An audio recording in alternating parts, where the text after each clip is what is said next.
निकिता और रेखा बेन का आए दिन का झगड़ा आम सास बहू के झगड़ों और कहासुनी से अलग नहीं था। लेकिन यह झगड़ा तब सीमाएं लांघ गया जब सास रेखा बेन ने गर्भवती बहू के गर्भ में ससुर का बच्चा होने का इल्ज़ाम लगाया।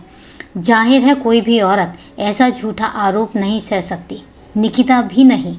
परिवार में सास बहू के झगड़े सैकड़ों सालों से चले आ रहे हैं। ये विवाद कभी खत्म नहीं हुए और ना ही कभी हो सकते हैं। सास बहू की लड़ाई को टीवी की महारानी एकता कपूर ने सीरियल के रूप में घर घर तक नए रूप में पहुंचाया भी है। दोस्तों, यहाँ हम एक सीरियल की बात कर रहे हैं, लेकिन जब कहानी में आगे बढ़ेंगे तब आप जानेंगे कि ये दिल दहला देने वाली कहानी आखिर है क्या। कहानी में आगे चलें उससे पहले नमस्कार दोस्तों, क्राइम चैनल पर स्वागत करती हूँ और उम्मीद करती हूँ कि आप सब लोग स्वस्थ होंगे, सुरक्षित होंगे।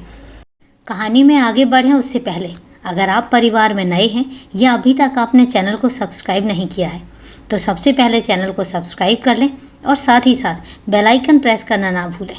और इसके साथ ही कहानी में लास्ट तक बने रहें और कहानी के बारे में आपकी क्या राय है वो भी कमेंट करके ज़रूर बताएं।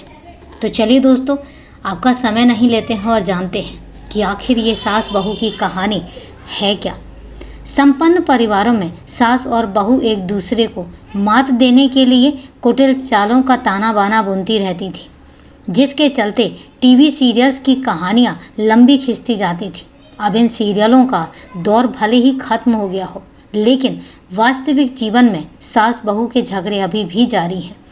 आज भी कोई इक्का दुक्का परिवार ही ऐसे होंगे जहां सास और बहू में आपस में प्रेम प्यार बना हुआ हो। आमतौर पर सास अपनी बहू पर मनमर्जी थोपना चाहती है और बहू आज़ादी चाहती है।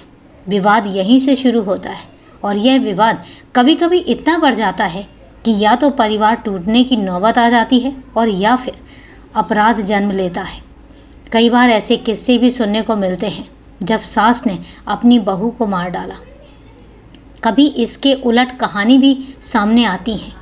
यह कहानी गुजरात की राजधानी अहमदाबाद शहर की है। अहमदाबाद के गोता इलाके में स्थित पॉश आवासीय सोसाइटी रॉयल होम्स में फर्स्ट फ्लोर पर बने फ्लैट में रामनिवास अग्रवाल का परिवार रहता था।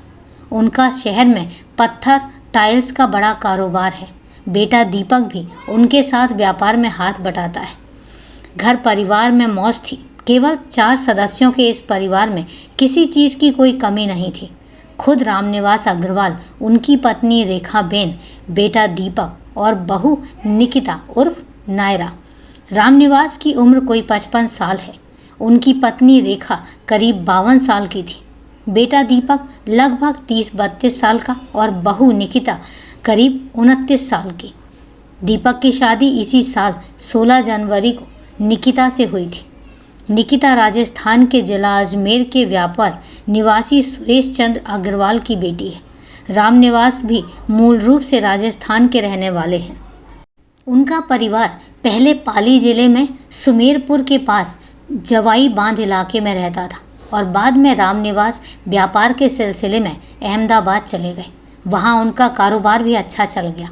रामनिवास भले ही गुजरात में बस गए थे, लेकिन राजस्थान की माटी से उनका मोह नहीं छूटा था और इसीलिए बेटे दीपक के लिए जब राजस्थान के व्यावर से निकिता का रिश्ता आया तो उन्होंने घर परिवार देखकर हामी भर दी। वैसे भी व्यावर के रहने वाले सुरेश चंद्र अग्रवाल साधन संपन्न थे। उनका भी अच्छा कारोबार था और पैसों की कोई कमी भी नहीं थी। निकिता में भी कोई कमी नहीं थी। तीखे नाक नक्श वाली निकिता ने राजस्थान यूनिवर्सिटी से एमकॉम तक की पढ़ाई करने के बाद सिक्किम यूनिवर्सिटी से फाइनेंस में एमबीए की डिग्री हासिल की थी। दीपक और निकिता की शादी हो गई। शादी में सुरेश चंद्र अग्रवाल ने दिल खोलकर पैसा खर्च किया, किसी बात की कमी नहीं छोड़ी। पत्नी के रूप में सुंदर और पढ़ी लिखी निकिता को पाकर दीपक भी निहाल हो गया। दीपक भी हैंडसम था। निकिता भी पति के रूप में दीपक को पाकर खुद पर अभिमान करती थी। दोनों का दाम्पत्य जीवन खुशी से चलने लगा। निकिता की भले ही शादी हो गई थी, लेकिन पीहर से उसका मोह नहीं छूटा था। वह पीहर जाती तो महीने 20 दिन में आती। हालांकि इस बीच मार्च में लॉकडाउन शुरू हो गया। लॉकडाउन के दौरान निकिता को करीब 3-4 महीने पीहर में ही गुजारने पड़े। उसका कहना था कि ट्रेन और बसें बंद होने तथा एक से दूसरे राज्य में लोगों की आवाजाही पर रोक होने से वह अहमदाबाद नहीं जा सकती थी। बहू निकिता से ज़्यादा समय पीहर में रहने से सास रेखाबेन को कोई सुख नहीं मिल पा रहा था। वैसे तो घर में कामकाज के लिए बाई आती थी, फिर भी रेखाबेन चाहती थी कि कोई उसकी भी देखभाल करने वाला हो, बहू उसके कामकाज में हाथ बटाए। इस बात को लेकर रेखा और निकिता में कई बार खटपट भी हो जाती थी। दहेज को लेकर भी रेखा उसे ताने मारती और उसके कामकाज में मीन मेख निकालती रहती थी। वैसे तो आमतौर पर बढ़ती उम्र के लिहाज से हर महिला चाहती है कि जैसे उसने घर को संवारा वैसे ही उसकी बहू भी घर परिवार की जिम्मेदारी संभाले, लेकिन निकिता शादी के बाद आधे से ज़्यादा समय तो पीहर में रह रही थी। ऐसी हालत में रेखाबेन को ही घर परिवार में खटना पड़ता था। उसी पर पति की जिम्मेदारी और बेटे की भी थी। इसी बीच अक्टूबर के महीने में निकिता के दादा का निधन हो गया तो वह फिर अपने मायके चली गई और इस बार भी वह मायके में कुछ ज़्यादा दिन रुक गई। ससुर और पति ने कई बार फ़ोन किए तो वह 31 अक्टूबर को अहमदाबाद लौट आई। ससुराल आकर निकिता ने पति और सास को अपने गर्भवती होने की बात बताई। यह सुनकर दीपक तो खुशी से झूम उठा, लेकिन रेखाबेन के माथे पर सिलवटें पड़ गई। रेखाबेन को बहू के गर्भवती होने से कोई खुशी नहीं हुई। उसे शक था कि निकिता के पेट में बेटे दीपक का नहीं बल्कि ससुर रामनिवास का गर्भ है। रेखाबेन को अपने पति पर भी शक था। उसका शक इसलिए भी था कि ससुर और बहू खूब हंस बोल कर बातें करते थे, मोबाइल पर चैटिंग भी करते थे। हालांकि रेखाबेन ने कभी ससुर और बहू को गलत हरकत करते हुए नहीं देखा, लेकिन उसके दिमाग में शक का कीड़ा कुलबुलाता रहता था। रेखा पहले से ही बहू से खुश नहीं थी और अब उसे उसके चरित्र पर भी शक होने लगा था। शक ऐसा कीड़ा है जिसका कोई इलाज नहीं है। रेखा पहले तो दहेज को लेकर और उसके कामकाज तथा पीहर में ज़्यादा समय रहने पर ऐतराज़ उठाती थी। अब वह उसके चरित्र पर भी उंगली उठाने लगी। इससे सास बहू के झगड़े और बढ़ गए।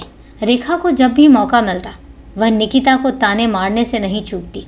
रोजाना दिन में 2-4 बार किसी न किसी बात पर रेखा और निकिता में कहा सुनी हो जाती थी।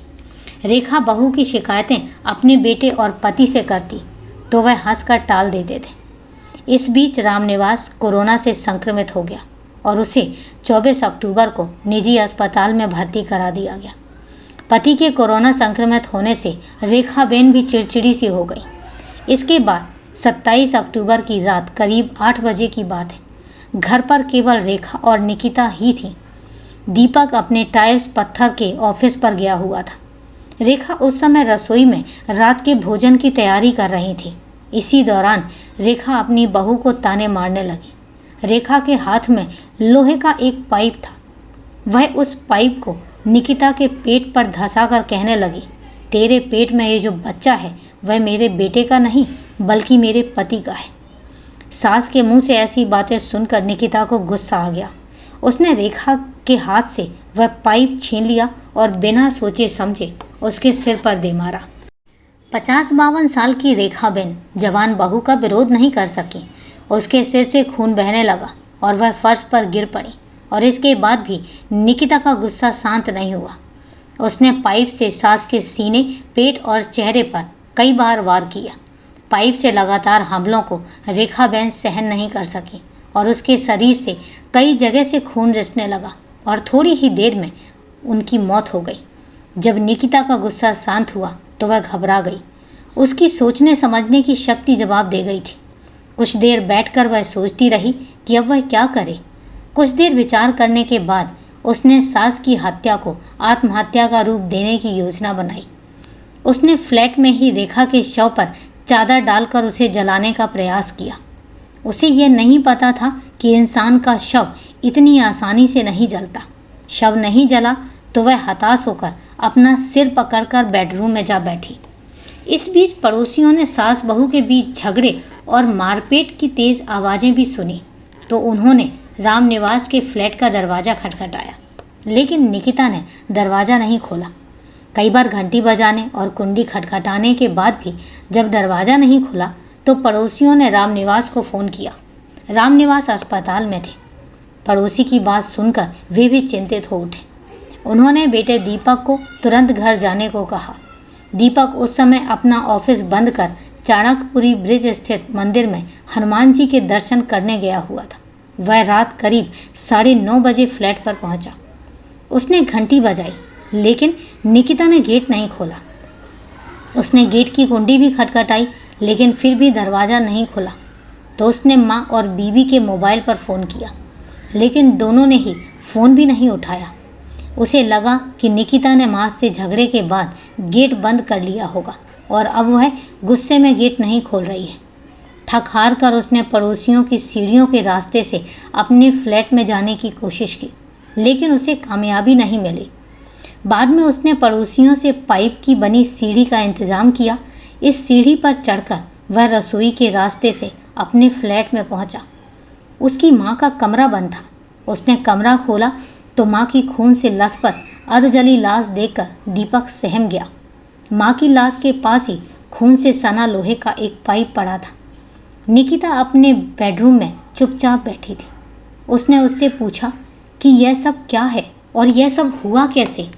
निकिता ने दीपक को बताया कि मम्मी जी ने पहले उससे झगड़ा किया, फिर वे अपने कमरे में चली गई और पता नहीं उन्होंने खुद कैसे अपना यह हाल बना लिया और शायद उन्होंने सुसाइड कर लिया। दीपक को निकिता की बातें गले नहीं उतर रही थी। अगर रेखा बहन सुसाइड करती तो खून से लथपथ कैसे हो जाती और फिर उनका शव कैसे जलता। दीपक ने निकिता से पूछा कि घर में कोई और आदमी आया था क्या। निकिता ने मना कर दिया। दीपक ने रात को ही फ़ोन नंबर 108 पर एम्बुलेंस सेवा को फ़ोन किया।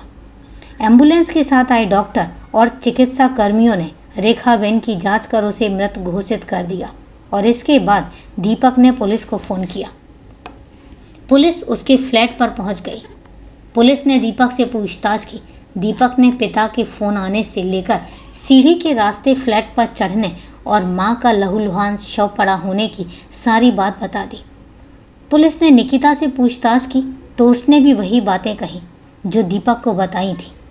मौके के हालात देखकर पुलिस को भी निकिता की कहानी पर भरोसा नहीं हुआ। रात ज़्यादा हो गई थी, फिर भी पुलिस ने रात को ही घर के बाहर लगे सीसीटीवी कैमरों की फुटेज देखी। फुटेज में इस बात के कोई सबूत ही नहीं मिले कि दीपक के फ्लैट में बाहर से कोई आदमी आया था। पुलिस ने पंचनामा बनाकर शव पोस्टमार्टम के लिए अस्पताल भिजवा दिया। मामला संदिग्ध था, इसके लिए निकिता से पूछताछ भी जरूरी थी। पुलिस उसे थाने लेकर आई। दीपक की शिकायत पर 16 थाना पुलिस ने मुकदमा दर्ज कर लिया। पुलिस ने मौके से खून से सना लोहे का पाइप भी बरामद कर लिया। पुलिस ने थाने में निकिता से पूछताछ की। वह कहती रही कि सास और उसका झगड़ा हुआ था और इसके बाद सास अपने कमरे में चली गई और अंदर से कमरा बंद कर लिया। बाद में कैसे और क्या हुआ इसका उसे कुछ भी पता नहीं। निकिता ने पुलिस को बताया कि उसकी सास पिछले कुछ सालों से ऐसी बीमारी से पीड़ित थी कि कोई उसे छू ले तो वह तुरंत नहाने चली जाती थी। मेडिकल की भाषा में इस बीमारी को ऑब्सेसिव कंपल्सिव डिसऑर्डर OCD कहा जाता है। दीपक ने भी अपनी मां के ऐसी बीमारी से ग्रस्त होने की बात मानी थी। पुलिस ने दीपक से उसके घर परिवार और सास बहू के रिश्तों के बारे में पूछा। इसमें पता चला कि रेखा बहन और निकिता में दहेज और घरेलू कामकाज को लेकर अक्सर झगड़े होते रहते थे। इस पर पुलिस अधिकारियों ने निकिता के मनोवैज्ञानिक तरीके से पूछताछ की और आखिर दूसरे दिन 28 अक्टूबर को सुबह निकिता ने जो बताया उसे सुनकर पुलिस के अधिकारी भी हैरान रह गए। निकिता ने बताया कि उसकी सास पुराने ख्यालों की थी। वह उसे कभी दहेज के लिए तो कभी किसी दूसरी बात पर ताने मारती रहती थी। शादी के बाद से ही सास से उसकी पटरी नहीं खाती थी। अभी जब वह पीहर से ससुराल आई और मम्मी जी को अपने गर्भवती होने की बात बताई तो उनकी त्योरियां चढ़ गईं। उस दिन तो उन्होंने कुछ नहीं कहा। ससुर जी के अस्पताल में भर्ती होने के बाद मम्मी जी मेरे गर्भ को लेकर अनाप शनाप बातें करने लगी।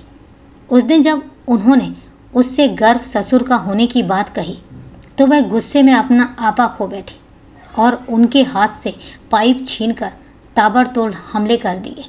इससे उनकी मौत हो गई। निकिता ने सास की हत्या करने की बात कबूल कर ली थी। उसने पुलिस को बताया कि सास की हत्या को आत्महत्या का रूप देने के लिए उसने वहां पहले खून को चादर से साफ किया, फिर शव पर चादर डालकर आग लगा दी ताकि शव जल जाएगा, लेकिन शव जला ही नहीं। और इसके बाद उसने अपने मोबाइल से ससुर के व्हाट्सएप चैट और मैसेज भी डिलीट किए। मोबाइल से मैसेज डिलीट करने की बात सामने आने पर पुलिस ने निकिता के साथ परिवार के चारों लोगों के मोबाइल जब्त कर लिए। इसकी जांच की तो निकिता के मोबाइल में एक मैसेज मिला। 24 अक्टूबर को इस मैसेज में ससुर रामनिवास ने लिखा था कि तुम अभी दीपक से दूर ही रहना। निकिता की स्वीकारोक्ति के बाद पुलिस ने निकिता और उसकी सास के खून से सने कपड़े भी जब्त कर लिए। मोबाइल फ़ोन के साथ इन कपड़ों को भी जांच के लिए विधि विज्ञान प्रयोगशाला भेज दिया गया। FSL टीम ने भी मौके से साक्ष्य जुटाए। पुलिस ने दूसरे दिन डॉक्टरों के मेडिकल बोर्ड से रेखा बेन के शव का पोस्टमार्टम कराया और बाद में दीपक को शव सौंप दिया। घर वालों ने रेखा बेन का अंतिम संस्कार कर दिया। कोरोना जांच में निकिता नेगेटिव निकली। इसके बाद पुलिस ने उसे अदालत में पेश कर रिमांड पर लिया। पुलिस ने निकिता को उसके फ्लैट पर ले जाकर वारदात का सीन रिक्रिएट किया। इस दौरान पुलिस ने यह पता लगाने की कोशिश की कि निकिता और रेखा बेन के बीच झगड़ा कैसे शुरू हुआ। इसके बाद निकिता ने कैसे उसकी हत्या की होगी। सीन रिक्रिएट के जरिए पुलिस ने यह बात जानने की कोशिश की कि क्या निकिता ने अकेले ही सास की हत्या की या इसमें किसी दूसरे आदमी ने भी उसकी मदद की। हालांकि पुलिस को इस बात का कोई सबूत ही नहीं मिला। बेटी के हाथों सास की हत्या की सूचना मिलने पर राजस्थान के व्यावर शहर से निकिता के माता पिता अहमदाबाद पहुंचे। पहले वे समधन रेखा बेन की अंतिम क्रिया में शरीक हुए और बाद में वे 16 पुलिस स्टेशन जाकर हत्या आरोपी बेटी निकिता से मिले। उसे पुलिस हिरासत में देखकर माँ बाप के आंसू बह निकले। निकिता भी रो पड़ी। सुबकते हुए उसने अपने माता पिता से केवल इतना कहा कि मुझसे बहुत बड़ी गलती हो गई। पुलिस ने जांच पड़ताल के दौरान पड़ोसियों से पूछताछ की। उन्होंने बताया कि रेखा और निकिता के बीच आमतौर पर रोजाना ही किसी न किसी बात पर झगड़ा होता था। उस दिन भी उन्होंने दोनों के बीच झगड़े और मारपीट की तेज आवाज़ें सुनी थी और इसके बाद ही रामनिवास को फ़ोन किया था। कथा लिखे जाने तक पुलिस ने निकिता को जेल भिजवा दिया था। पुलिस यह जानने का प्रयास कर रही थी कि क्या निकिता के अपने ससुर से किसी तरह के संबंध थे। हालांकि पुलिस को एक मोबाइल चैटिंग के अलावा इस बारे में दूसरा कोई भी प्रमाण नहीं मिला। मोबाइल चैटिंग से भी यह बात साफ नहीं होती है कि निकिता के ससुर के साथ किसी भी तरह के संबंध थे। बहरहाल 2 महीने की गर्भवती निकिता अपनी सास की हत्या के आरोप में जेल पहुंच गई। ससुर रामनिवास पर बहू से संबंधों का आरोप लग गया और पति दीपक बीच मझधार में फंस गया। उसके सामने संकट आ खड़ा हुआ था कि वह पिता पर शक करे या पत्नी पर। निकिता के पेट में किसका गर्भ है यह तो वही जाने। शक की बुनियाद पर एक खाते पीते संपन्न परिवार के रिश्तों में ऐसी दरार आ गई जो जिंदगी भर नहीं पाटी खा सकती। तो दोस्तों, ये थी पूरी कहानी। कहानी को लास्ट तक सुनने के लिए आपका तहे दिल से धन्यवाद। और आप देख ही रहे होंगे कि शक की कोई भी इलाज नहीं होता और इस तरीके से एक हंसते खेलते परिवार को एक शक की नज़र लग गई। तो दोस्तों, कहानी को लास्ट तक सुनने के लिए आपका तहे दिल से धन्यवाद। और कहानी के बारे में आपकी क्या राय है कमेंट करके ज़रूर बताएं। तो चलिए दोस्तों, आज के लिए इतना ही। कल फिर मिलते हैं एक नई सच्ची क्राइम की कहानी के साथ। तब तक के लिए सेफ रहें, सुरक्षित रहें और अपना ध्यान रखें। जय हिंद दोस्तों, जय भारत।